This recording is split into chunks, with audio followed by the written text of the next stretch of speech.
Welcome back to Full Speed Racing, where we've taken a trip up the M4 and across Oxfordshire to the magnificent Silverstone Grand Prix circuit, which plays host to the third round of the 2013 F3 Cup.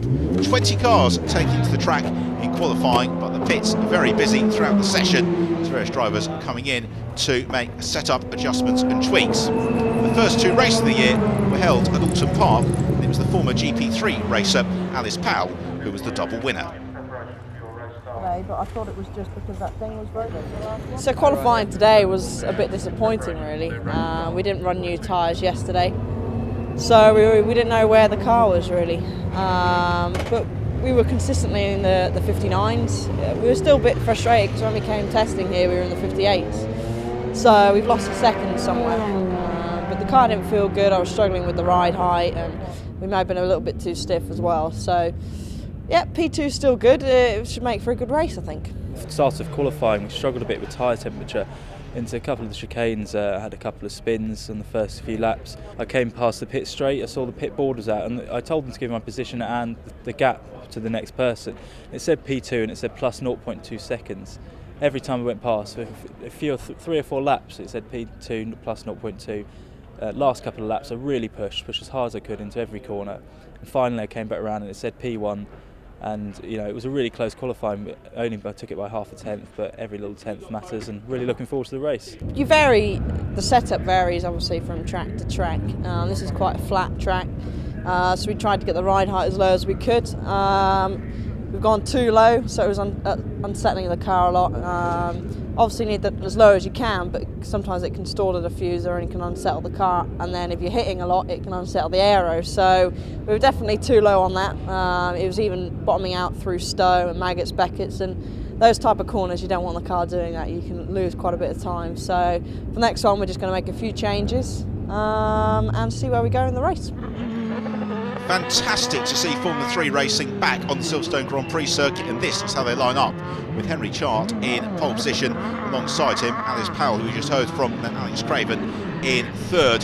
Huge field of cars, and coming to that pole position is Henry Chart, who was just 500-second clear of Alice Powell in qualifying, and away they go. It's a good start for Chart. It's a brilliant getaway from Gino Ussi from 5th on the grid, as the field sprint towards Copse Corner for the first time, and Ussi up to 3rd. There's Dave Karaskus, who's trying to take the lead in the trophy class. His main rival this weekend's going to be Ollie Ray, and he's got the jump on Ray as they work their way through Copse Corner, as jinking through Maggots and into Beckett's. Chart leads the way, Alice Powell in 2nd. That Legion duel really breaking clear of Gino Ussi, who has got Alex Craven and Louis Hamilton-Smith right onto his tail. The next group of cars has got Dave Karaskus' head, then James Cross, and then this man Ollie Ray, who we ride on board with, accelerating out of Chapel Curve and on to the Hangar Straight for the first time of asking. The cars all really able to slip through each other, fanning out, and then jumping on the brakes. Louis Hamilton-Smith tries to dive to the inside of Gino Ussi. Alex Craven looks to the outside, and let's not forget Hamilton-Smith was a winner on the national circuit last year in the F3 Cup. Henry Chart has never won an F3 Cup race. Will today be his day?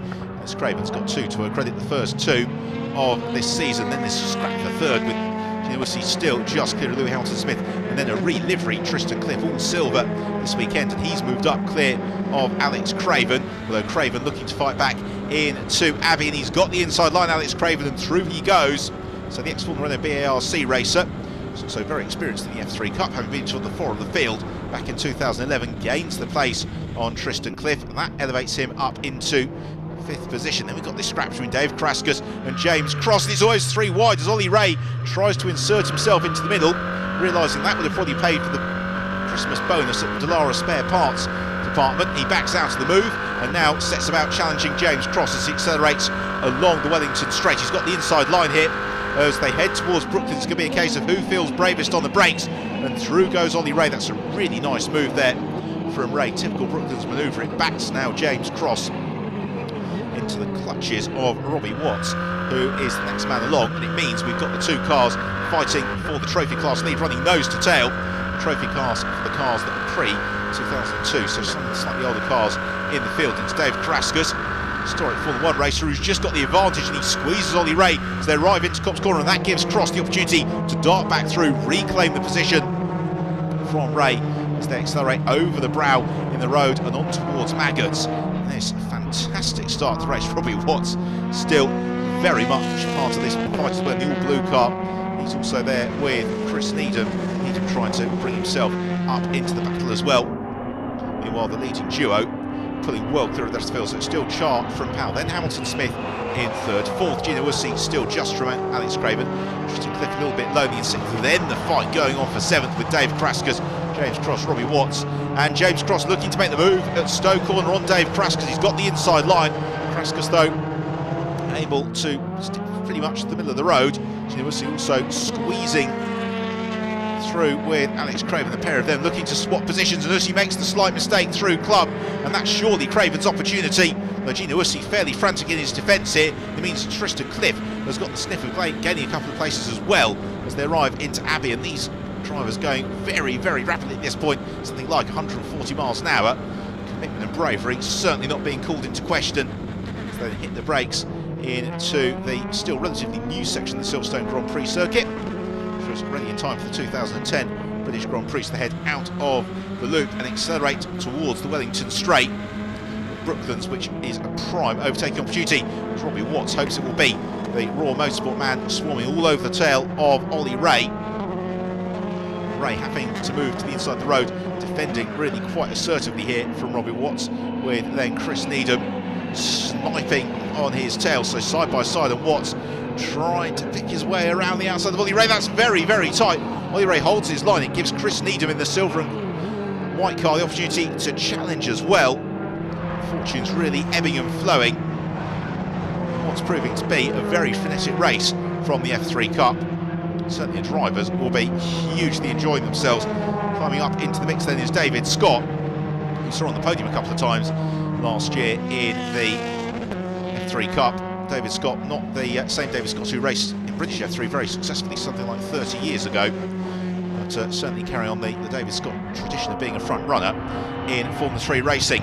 So we've got Gina Wussy now under real pressure once more from Alex Craven. Craven trying to look to the outside, then the inside into Stowe Corner. But Wussy's just got the car in all the right places at the right time. There's no way through for Alex Craven, so they accelerate out of Stowe into Vale, and this could be the opportunity for Alex Craven. Again, Gina Wussy, this time he's forced wide and Craven assertively squeezes through. Tristan Cliff also takes the opportunity to pounce around the outside of Gina Wussy. Accelerates through Club Corner on towards Abbey. Now that Craven is clear, you suspect he's probably got the pace to pull away from Gina Wussy and Tristan Cliff. Particularly Wussy, you just wonder how much he's used up his tyres with that very, very robust defence from Alex Craven, whether or not he'll be able to match the pace. Tristan Cliff, what about the Ollie Ray and Dave Kraskers battle? There's still no still. Then we've got Chris Needham, Robbie Watts and David Scott. Watts in the blue machine on the tail of Needham, then the red car of David Scott. Also just coming in to join that battle as well is Nick Robinson as Gina Wussy. Shows he has got life in the tyres. He comes back at Tristan Cliff, arriving into Brooklands. Glare of the sun off the tarmac into Luffield, and Cliff and Wussy side by side. Who said it was difficult to overtake in Formula 3 cars?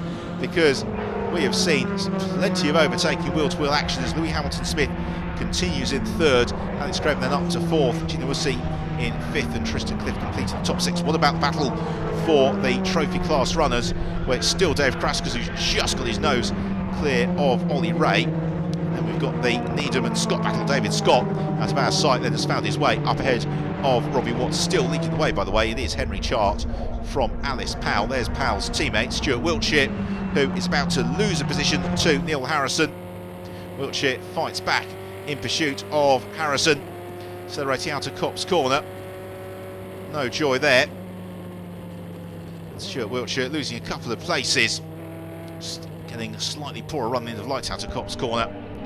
He's heading in to Brooklands then for the final time. It's Henry Chart who's driven magnificently to withstand the pressure of Alice Powell, and it's going to be the first win of his 2013 campaign in the F3 Cup then for Henry Chart. Alice Powell will be thoroughly sick of the sight of Chart's rear wing, but she's not been able to find a way through. So the checker flag poised, ready, and goes out to greet the winner of the third race in the 2013 F3 Cup, Henry Chart. Second place going the way of Alice Powell. What about Ollie Ray? He has moved ahead of Dave Kraskus into the trophy class. He's going to try and usurp Tristan Cliff as well in the final lap. He goes around the outside of the Cliff at Brooklands. He's got the inside line for Luffield. He tries to squeeze Cliff out wide.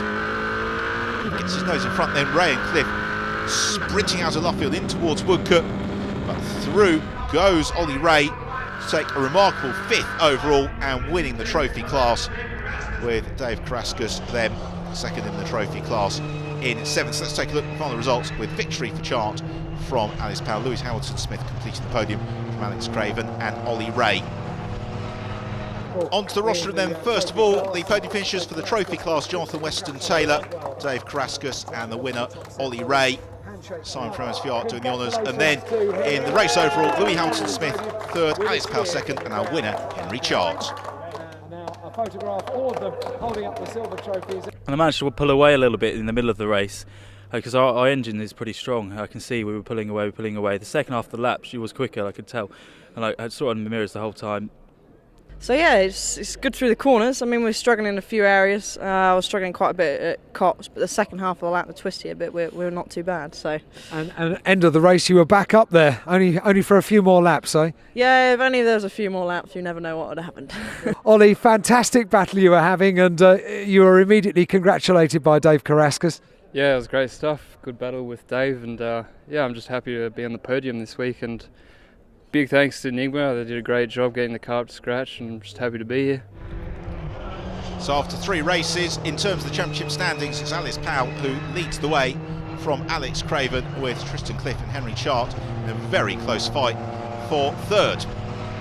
Well, that's it for this week's Full Speed Racing, but join us at the same time next week for more action.